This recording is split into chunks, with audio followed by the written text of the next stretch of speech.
जय हिंद दोस्तों, स्वागत है आपका एक नए वीडियो में। क्या आप जानते हैं कि आप जन्म से ही कर्जदार हैं? पैसों का नहीं, बल्कि ऐसी शक्तियों का जिन्होंने आपको जीवन दिया है। हमारे 33 संहिता में मुख्यतः 3 ऋणों के बारे में ही पहले बताया गया है: देव ऋण, ऋषि ऋण एवं पितृ ऋण। आइए हम पहले पंच ऋण का परिचय जान लेते हैं कि यह है क्या। हमारे वेदों में पंच ऋण किसे कहा गया है? तो हिंदू धर्म में माना गया है कि जन्म लेते ही प्रत्येक व्यक्ति 5 प्रकार के ऋणों का ऋणी हो जाता है। पंच महायज्ञ करके वह इस ऋण से उऋण यानी कि मुक्त हो जाता है। तो हम इस वीडियो में उन्हीं 5 ऋणों के बारे में जानेंगे कि ऐसे कौन से ऋण हैं जिनसे मुक्त हुए बिना कोई भी मोक्ष नहीं पा सकता, चाहे वो कितना बड़ा भी साधु हो या कितना बड़ा भी अच्छे कर्म करने वाला हो। आइए हम जानते हैं इस पंच ऋण का उल्लेख कहाँ है। तो इसका सर्वप्रथम उल्लेख 33 संहिता में मिलता है। 33 संहिता के अनुसार मनुष्य जन्म से 3 ऋणों से बंधा होता है। मनुष्य जन्म से ही 3 ऋणों से बंधा होता है: देव ऋण, पितृ ऋण एवं ऋषि ऋण। और उसी 33 संहिता में इनसे उऋण होने का तरीका भी बताया गया है। तो इसके उऋण होने का तरीका, जैसे देव ऋण का तरीका है यज्ञ से, पितृ ऋण का तरीका है प्रजोत्पादन से यानी कि शिशु जन्म से, एवं ऋषि ऋण का तरीका है ब्रह्मचर्य से। तो जैसे मैंने आपको इनके बारे में इनका इंट्रोडक्शन बता दिया है, अब हम इन प्रत्येक 5 ऋणों को एक एक करके जानेंगे विस्तार से।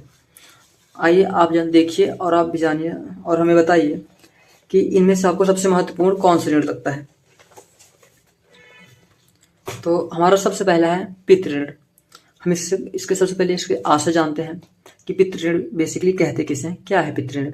आशय: यह ऋण पूर्वजों एवं माता पिता के प्रति होता है जिन्होंने हमें जन्म दिया है तथा भाषा, संस्कृति एवं परंपरा दी है। यह ऋण हमारे ऋषि पूर्वजों एवं माता पिता के प्रति होता है जिन्होंने हमें जन्म दिया है और भाषा, संस्कृति एवं परंपरा दी है। तो आप समझ गए होंगे कि पितृ ऋण कहते कैसे हैं। अब इनके उऋण होने का तरीका भी बताया गया है कि हम उऋण कैसे हो सकते हैं। उऋण का तरीका है, सबसे पहले कुल परंपरा का सम्मान करना, अपने कुल परंपरा का सम्मान करना, और दूसरा माता पिता व पूर्वजों की सेवा करना, तीसरा संतान उत्पत्ति, चौथा श्राद्ध व तर्पण। श्राद्ध व तर्पण आप जानते ही होंगे, जो श्राद्ध होता है जिन्हें गया चिमिले जाया जाता है वही श्राद्ध है। संतान उत्पत्ति यानी जब आप अपनी एक संतान उत्पत्ति कर देते हैं तो अपने कुल यानी अपने वंश को आगे बढ़ाते हैं। इससे भी आप अपने पितृ ऋण से उऋण होते हैं। अब हमारा अगला ऋण है ऋषि ऋण। ऋषि ऋण यानी शिक्षक ऋण, देव ऋण नहीं, ऋषि ऋण यानी हमारा शिक्षक यानी गुरु, टीचर से जुड़ा हुआ है। तो हम उनके कैसे ऋणी हैं ये हम जानेंगे। तो ऋषि ऋण से आशय, यह ऋण ऋषि मुनियों, ज्ञानदाताओं के प्रति होता है जिन्होंने वेद, उपनिषद, शास्त्र का ज्ञान दिया है। यानी बेसिकली आप ज्ञान दिया मतलब उस समय के ज्ञान की बात कर रहा है। जैसे आज के समय के हमारे शिक्षक हैं, हमारे टीचर हों, चाहे स्कूल के हों, चाहे कोचिंग के हों, चाहे कहीं के भी हों, जो हमें ज्ञान देते हैं, हम उनके ऋणी हो जाते हैं।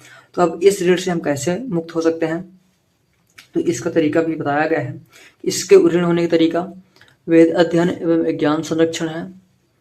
इसको ऋण होने का तरीका वेद अध्ययन एवं ज्ञान संरक्षण है, गुरुजनों के प्रति सम्मान है, और इससे संबंधित यज्ञ ब्रह्म यज्ञ है।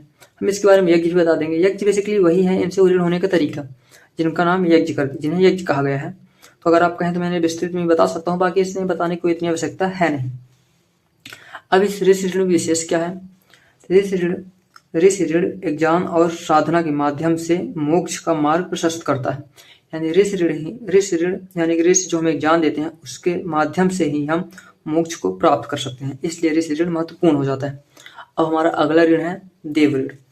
देव ऋण से आशय कि देवताओं ने हमें जीवन दिया है, प्रकृति दी है, तो हमारा उनके प्रति कृतज्ञता व्यक्त करने का एक तरीका ही हमारा देव ऋण है। तो इसमें कहा गया है प्रकृति और देवताओं के प्रति कृतज्ञता ही देव ऋण है। जैसे सूर्य, चंद्रमा, अग्नि, वायु, वर्षा, वे हमें निरंतर जीवन ऊर्जा प्रदान करते हैं।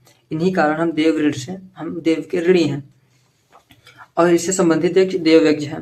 देव यज्ञ यानी वही आप जो यज्ञ, अनुष्ठान, कथा, सत्कार सुने होंगे, वो इसी के संबंध में आता है। अब ये हमारे 3 मुख्य ऋण हैं। तो एक बार हम फिर से देख लेते हैं। पितृ ऋण हमने पढ़ा, पितृ ऋण के बारे में आपने पढ़ लिया, मैंने आपको बताया पितृ ऋण। अगला है हमारा ऋषि ऋण, फिर उसके बाद है हमारा देव ऋण। तो आपको इन तीनों में सबसे ज्यादा महत्वपूर्ण कौन सा लगता है, आप पहले ये बताइए। और आप को ऐसे इनमें से कौन सा लगता है कि जो हमारे लिए सबसे पहले हमें मतलब इससे ऋण होना चाहिए। अब हमारा अगला ऋण है, दो ही हमारे अन्य ऋण में आते हैं। वो हमारे 3 मुख्य ऋण हैं जिनके बारे में 33 संहिता में भी कहा गया है, और ये अन्य ऋण हैं जिनका उल्लेख है। तो एक चौथा ऋण है अतिथि ऋण एवं मनुष्य ऋण। अतिथि ऋण और मनुष्य ऋण क्या है? समाज एवं अतिथि के प्रति उत्तरदायित्व, ये हमारा अतिथि ऋण एवं मनुष्य ऋण है। उत्तरदायित्व क्यों? हम क्यों समाज के प्रति उत्तरदायित्व हमारा दायित्व हो, हमारे अतिथियों के प्रति क्यों उत्तरदायित्व हो, हम क्यों उनके बारे में सोचें, हम क्यों उनका आदर सत्कार करें? क्योंकि जीवन अकेले नहीं जिया जा सकता। ये एक बहुत महत्वपूर्ण और बहुत प्यारी लाइन है। क्योंकि जीवन अकेले नहीं जिया जा सकता, इसलिए हमें समाज और अतिथि के प्रति उत्तरदायी होना चाहिए। तो ये हमारा हो गया उनके प्रति ऋण। और हम इससे ऋण कैसे हो सकते हैं? ऋण का तरीका अतिथि सत्कार। अतिथि सत्कार मतलब यहाँ से आप यथासंभव आपकी जितनी क्षमता हो उस हिसाब से आप अतिथि सत्कार करें। दान, सहयोग, सेवा, सम्मान, ये है अतिथि ऋण का तरीका।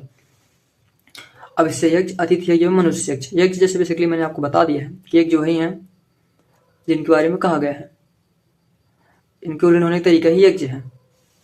अब हमारा अंतिम ऋण है भूत ऋण। भूत ऋण से आशय यहाँ पर कोई बुरी शक्ति से नहीं है। भूत ऋण यानी सूक्ष्म जीवों से है। सूक्ष्म जीव जंतु, पशु पौधे, इनसे भूत ऋण से आशय है। तो इसके बारे में है पशु पक्षी, जीव जंतु, वनस्पति एवं अन्य प्राणियों के प्रति कृतज्ञता ही हमारा भूत ऋण है। तो हम इससे ऋण कैसे हो सकते हैं?